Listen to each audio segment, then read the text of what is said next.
Bienvenue, mesdames, messieurs, une nouvelle édition de Tour du Monde Afrique. Et on commence tout de suite par la capitale kenyane, Nairobi, qui s'apprête à accueillir la deuxième édition du Forum d'investissement du COMESA 2026, avec la participation de plusieurs pays africains, dont l'Égypte. Placé sous le patronage du président William Ruto, cet événement vise à renforcer l'intégration économique régionale, attirer les investissements étrangers et accélérer la dynamique de croissance en Afrique de l'Est et australe, au sein de l'un des plus grands blocs économiques du continent. Malgré la forte hausse des prix de l'or à l'échelle mondiale, l'industrie minière en Afrique du Sud peine à relancer sa production. Historiquement leader mondial, le pays fait face à un déclin structurel de son secteur aurifère, marqué par des coûts élevés, des réserves difficiles d'accès et une baisse des investissements dans l'exploration. La production d'or sud-africaine a chuté de manière significative, passant d'environ 1000 tonnes en 1970 à près de 90 tonnes par an aujourd'hui. Cette baisse s'explique notamment par la complexité de l'exploitation des mines profondes, parmi les plus profondes au monde, ainsi que par des contraintes économiques et sociales. Face à ces défis, les grandes compagnies minières privilégient désormais des projets moins coûteux, notamment la récupération d'or à partir de déchets miniers, plutôt que le développement de nouvelles mines profondes. Alors que les tensions au Moyen-Orient menacent la sécurité du détroit d'Ormuz, le pipeline égyptien Soumed apparaît comme une option stratégique pour assurer la continuité des exportations pétrolières du Golfe, un atout logistique clé qui renforce le rôle de l'Égypte dans la sécurité énergétique mondiale. Les détails dans ce commentaire. Face aux tensions croissantes au Moyen-Orient et aux risques pesant sur le détroit d'Ormuz, le pipeline égyptien Soumed s'impose comme une alternative stratégique pour le transport du pétrole du Golfe. S'étendant sur le territoire égyptien de Ain Sokhna, sur le golfe de Suez jusqu'à Sidi Krir, sur la mer Méditerranée, cet oléoduc dispose d'une capacité d'environ 2,5 millions de barils par jour. Il permet de transférer le pétrole brut depuis la mer Rouge vers la Méditerranée, facilitant ainsi son exportation vers les marchés européens. Habituellement, Soumed est utilisé comme complément aux routes maritimes traditionnelles, mais dans un contexte de crise, notamment en cas de perturbation du trafic dans le détroit d'Ormuz, son rôle devient central. Le pipeline peut en effet s'intégrer dans une chaîne logistique élargie en recevant du pétrole acheminé vers la mer Rouge via des infrastructures comme l'oléoduc saoudien Est-Ouest avant de le rediriger vers la Méditerranée. Cette configuration permet de contourner certains points de passage critiques tout en assurant la continuité des flux énergétiques. Dans un contexte de tensions régionales persistantes, le Soumed renforce ainsi la position de l'Égypte comme acteur clé dans la sécurisation des approvisionnements pétroliers mondiaux et comme maillon essentiel dans l'équilibre énergétique entre le Golfe, l'Europe et au-delà. La tournée africaine du vice-président chinois Han Zheng intervient dans un contexte international tendu, marqué par l'escalade entre l'Iran et les États-Unis. Entre investissement stratégique et sécurisation des routes maritimes, Pékin consolide sa présence en Afrique à un moment clé pour les équilibres géopolitiques mondiaux. Les détails dans ce commentaire. La Chine poursuit son offensive diplomatique en Afrique. Le vice-président Han Zheng effectue une tournée stratégique au Kenya, en Afrique du Sud et aux Seychelles, avec un objectif clair, celle de sécuriser les intérêts économiques et géopolitiques de Pékin sur le continent. Au Kenya, hub logistique majeur en Afrique de l'Est, la Chine mise sur le développement des infrastructures, notamment ferroviaires, pour renforcer la connectivité régionale. En Afrique du Sud, premier partenaire commercial de Pékin en Afrique, l'enjeu est aussi politique, avec un rôle clé dans les forums internationaux comme les BRICS. Aux Seychelles, la dimension est avant tout stratégique. L'archipel occupe une position centrale dans l'océan Indien, au cœur des routes maritimes reliant l'Asie, le Moyen-Orient et l'Afrique. Cette tournée intervient dans un contexte de forte tension entre l'Iran et les États-Unis, qui menace directement la sécurité des routes énergétiques mondiales.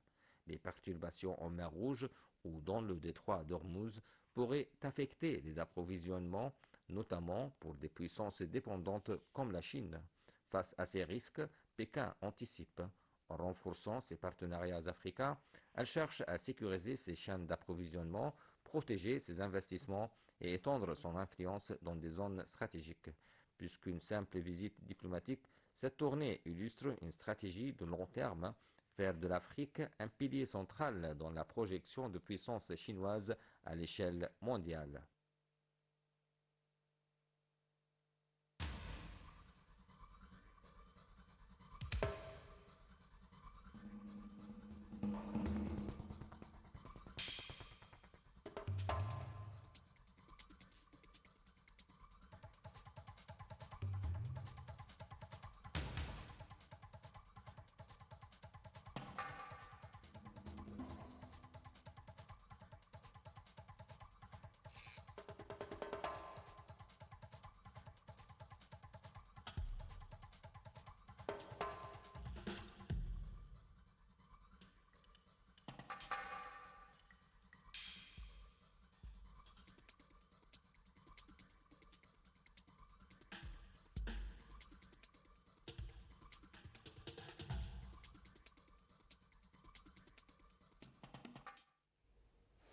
Au moins 81 personnes ont perdu la vie au Kenya après des pluies torrentielles et ont provoqué des crues soudaines à travers le pays. Entre destruction massive, déplacement de population et pertes agricoles, cette catastrophe relance les inquiétudes sur l'impact croissant du changement climatique en Afrique de l'Est. Plus de détails dans ce commentaire. Le Kenya est frappé par de violentes inondations qui ont fait au moins 81 morts depuis le début du mois, selon les autorités. Des pluies torrentielles continuent de s'abattre sur plusieurs régions du pays, aggravant une situation déjà critique. La capitale Nairobi est particulièrement touchée, avec à elle seule 37 victimes recensées. Mais au-delà de la capitale, les zones rurales subissent des dégâts considérables. Dans le comté de Kisumu, à l'ouest du pays, des crues soudaines ont submergé des villages entiers. Plus de 3000 familles ont été contraintes de fuir leur habitation alors que des milliers d'hectares de terres agricoles ont été détruits. Les cultures vivières essentielles pour les communautés locales ont été emportées par les eaux. Les autorités ont mis en place plusieurs centres d'évacuation pour accueillir les sinistrés, mais les besoins restent importants face à l'ampleur des dégâts. Selon les experts, ces phénomènes extrêmes s'inscrivent dans une tendance de plus en plus préoccupante. Le changement climatique accroît la fréquence et l'intensité des épisodes météorologiques extrêmes dans la région.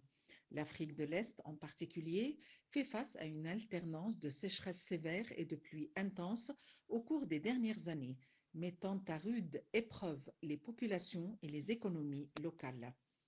Face à cette situation, les défis sont immenses. Renforcer les infrastructures, améliorer les systèmes d'alerte et adapter les stratégies agricoles pour faire face à un climat de plus en plus imprévisible.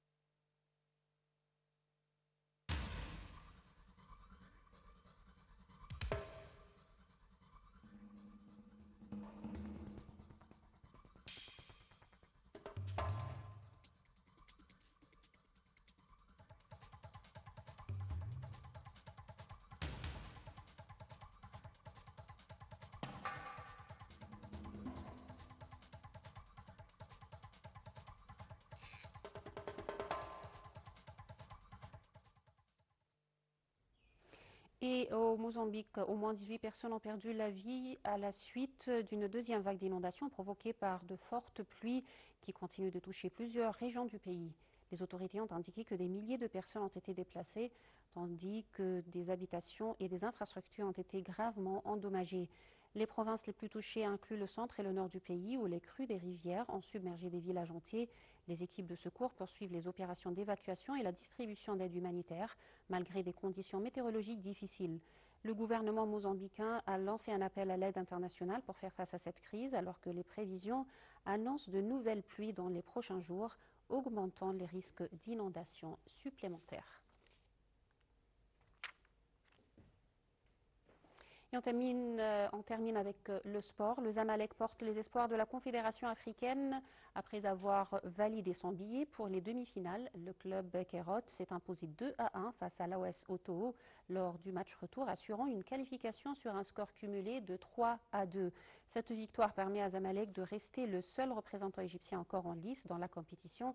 Après l'élimination des autres clubs du pays, solide et expérimenté, l'équipe ambitionne désormais d'aller jusqu'au bout et de remporter le titre continental, confirmant ainsi son statut parmi les grandes équipes africaines.